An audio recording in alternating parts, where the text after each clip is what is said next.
There's a lot to love in modern fantasy, but the classics are classics for a reason. And being older, I've enjoyed many of those classics. The Shannara books have been around since 1977, and a new one is coming out in 2025. It's time to talk about them.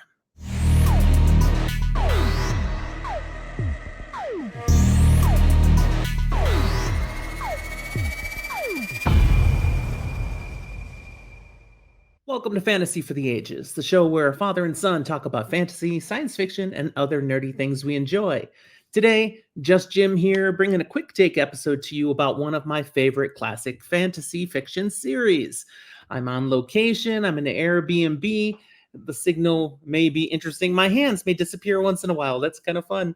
But I think I can still pull off this episode for you today. If you enjoy it, be sure to click that like button down below over here, wherever the hand disappears, and we hope you'll subscribe.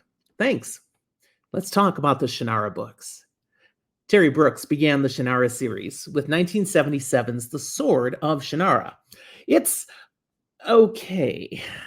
It introduces the world, it introduces a bunch of foundational characters, and it gives you a bunch of key context on which the rest of the Shannara series will be built. But it's not a very good book. Structurally, I enjoy the book. The story's fine. But honestly, I enjoy the next book, The Elfstones of Shannara, tremendously better. Huge. Anyone exploring the Shannara books needs to begin with The Sword of Shannara, but do not judge whether or not to continue through this series. Now, this is not my son giving me crap about the Dresden Files. You got to get to book 12. Nothing like that. Just read book 2. If you've read book 2 and you're like, this sucks, Shannara is not for you. But if you're like me, if you love good classic fantasy fiction, and I mean good, not icky, you'll be hooked by this point. And that's important. I want you to be hooked because there are 32 books overall in the Shannara series and 3 short stories.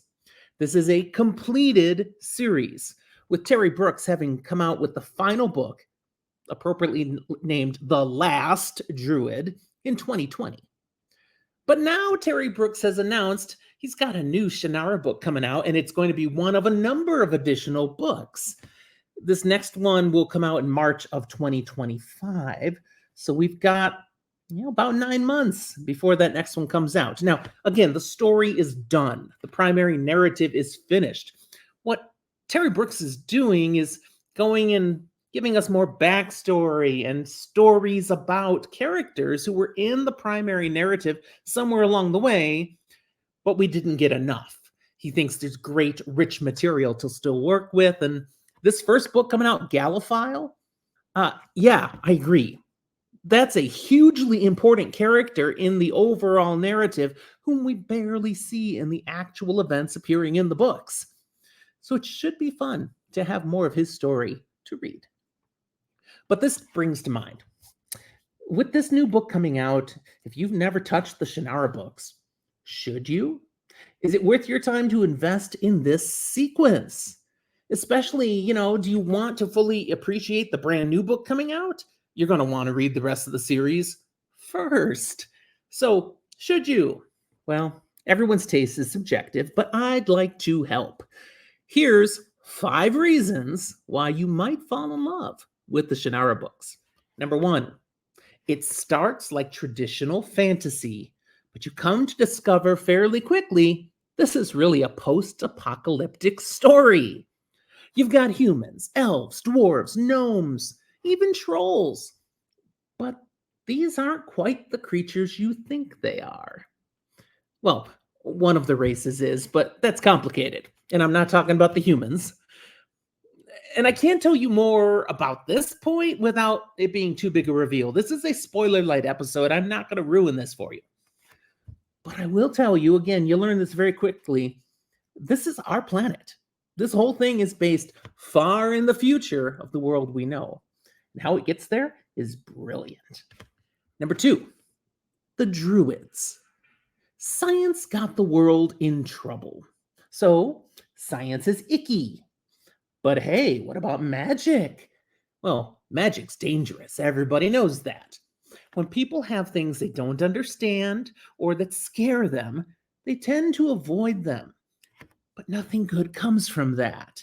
This is where the Druid Order comes in. A group of academically minded, future focused brainiacs who understand knowledge is power and they want to collect, study, and grow knowledge so that it both will be used for the good of the world and not misused by those who might have bad purposes. It's a marvelous idea. Unfortunately, it's also the root of much of what goes wrong in this series. What Terry Brooks develops in these druids has a lot of possibility, and he makes the most of it for his storytelling. Number 3, the narrative of Shannara covers centuries in chunks at a time. And I love that it doesn't pretend nothing ever changes over time. The series is broken into numerous trilogies and quadrilogies. Each set has a narrative arc of its own, while being tied into the overall Shannara story being told. There are often small time jumps between individual books, but often much larger time jumps between the sets, the trilogies, the quadrilogies. This all then ends up stretching over many centuries. That means 3 key changes occur as you move through Shannara that I find keep it fresh and interesting. First, you move on to new generations of characters, meeting many fresh ones throughout these books, new people to love. Though thanks to a special ability of the druids, there are a few very special characters who stick around far longer than others can do. Next, the magic of the series also morphs over time, having a bit of an organic quality to it.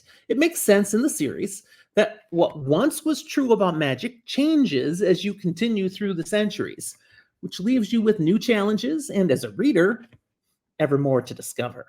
And then there's technology. It also advances. Remember, this is a post-apocalyptic tale. The start feels rather like typical medieval Western European fantasy, but over the centuries, technology advances.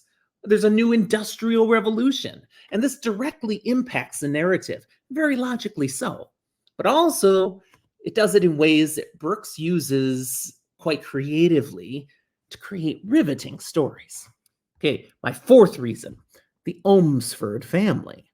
The Sword of Shannara begins with Shay and Flick Ohmsford, brothers through adoption, thrust into an epic fantasy adventure they would never have chosen. And their choices lead to a storyline that will follow then the Ohmsford clan through the generations, including many of their close friends and the generations that come from them. And these bloodlines will actually mingle with the Ohmsford line many different times. There's nothing practically or particularly special about being an Ohmsford, and yet it ends up meaning everything, and you will love it. My 5th and final reason, Coglin. You meet this character, Coglin, in Book 3, The Wish Song of Shannara, and he will pop up again many times. This dude alone is worth the price of admission, but to tell you more about him would include way too many spoilers. You're just going to have to trust me on this one and discover what's special about Coglin for yourself. Does this pique your interest? It should. I encourage you, if you're a fantasy fiction fan, at least try the original 3 books, the first trilogy. If you fall in love with those books, you'll be incredibly glad there are so many more to enjoy. And just keep going. Thanks for watching. I hope you enjoyed this episode as much as I hope you'll enjoy Shannara. And if you've already read these books, share your comments down below. Offer encouragement to why you think people would like Shannara. And yeah, if you've tried Shannara, at least the whole first trilogy, and didn't like it, go ahead and vent. But give me some reasons. Don't just say, it stinks. Nah, come on, meet. Tell me what you don't like about Shannara. I'm ready. I got tough skin. I can take it. Okay, thanks for watching. We'll talk to you next time.